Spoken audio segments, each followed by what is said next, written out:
Bismillah.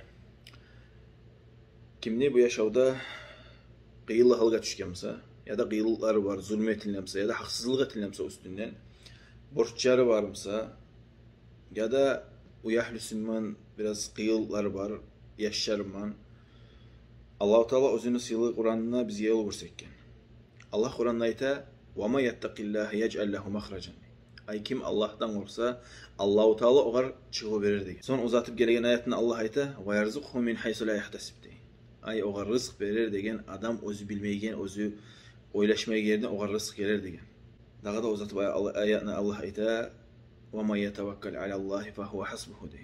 Ay Allah'a tevekkül etken adam, Allah'a arka tayagan adam Allah tamamlıdır diyorlar.